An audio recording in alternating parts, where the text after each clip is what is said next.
Judiciary లేదంటే according to constitution వాళ్ళ విధులు నిర్వహించేటోళ్ళని చెడగొట్టింది నువ్వే. ఇప్పుడు మంచి పని చేస్తుంటే వాళ్ళని బెదిరిస్తున్నది నువ్వే.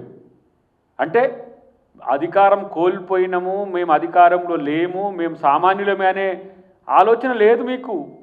మేము మళ్ళీ వస్తున్నాము, మీ సంగతి చూస్తాం. ఇంకేది నీ బొంద వచ్చేది? నువ్వు ఫస్ట్ నీ ఇంట్లో సమస్యలకు వెళ్ళి బయటికి వెళ్ళు. నీ బావకు నీకు పడదు, నీ చెల్లెకు నీకు పడతలేదు, నీ అయ్యనేం చేస్తావో తెలియని పరిస్థితి వచ్చింది. ఇలా నీ అధికారం కోసం ఇక మీరే ఉన్నారా బాబు? నాకు అర్థం కాదు. మెయ్య తర్వాత నువ్వు, నీ తర్వాత మీ బావ తర్వాత ఇప్పుడు మళ్ళీ ఆమె కూడా అంటుంది, మా అక్క నేను కూడా ముఖ్యమంత్రిని అవుతా అని. ఇక తెలంగాణ సమాజం, తెలంగాణ మీకోసం పుట్టిందా? ఎట్లా? మేము సంపాదించిన అక్రమ సంపాదన ఉంది, దాన్ని బట్టి మేము అధికారంలోకి వస్తామనే భ్రమలు వదిలేయండి. అధికారాన్ని బెదిరిస్తే తస్మాత్ జాగ్రత్త.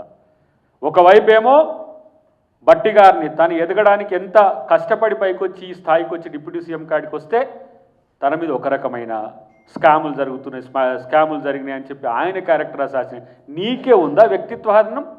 బట్టి గారికి లేదా? నీకే ఉందా వ్యక్తిత్వహరణం? వెంకటరెడ్డి గారికి లేదా? వెంకటరెడ్డి ఒక రెడ్డిగా ఉన్నా కూడా ఒక సామాన్య కుటుంబం నుంచి ఎదిగొచ్చి ఈరోజు ఒక స్థాయికి వచ్చిన నాయకుని మీద మీరు చేస్తున్న ప్రచారాలు ఏంటి? ఏంది మీ యొక్క నైతికత? ఏంది? ఇదేనా నైతికత అంటే? అనైతికంగా రాజకీయాలు చేస్తూ తెలంగాణ రాజకీయాలను అదే అనైతిక రాజకీయాల వైపు మలిపితేనే ప్రజలు మళ్ళీ ఆ నీతిమయ రాజకీయాల వరకు వచ్చింది. నువ్వు బెదిరిస్తే బెదిరిటోడో, నువ్వు ఏదో నీ తాటాకు చప్పుట్లకి ఇక్కడ ఎవడో భయపడుతుడు అన్నట్టుగా నువ్వు అనుకుంటే భ్రమనిది.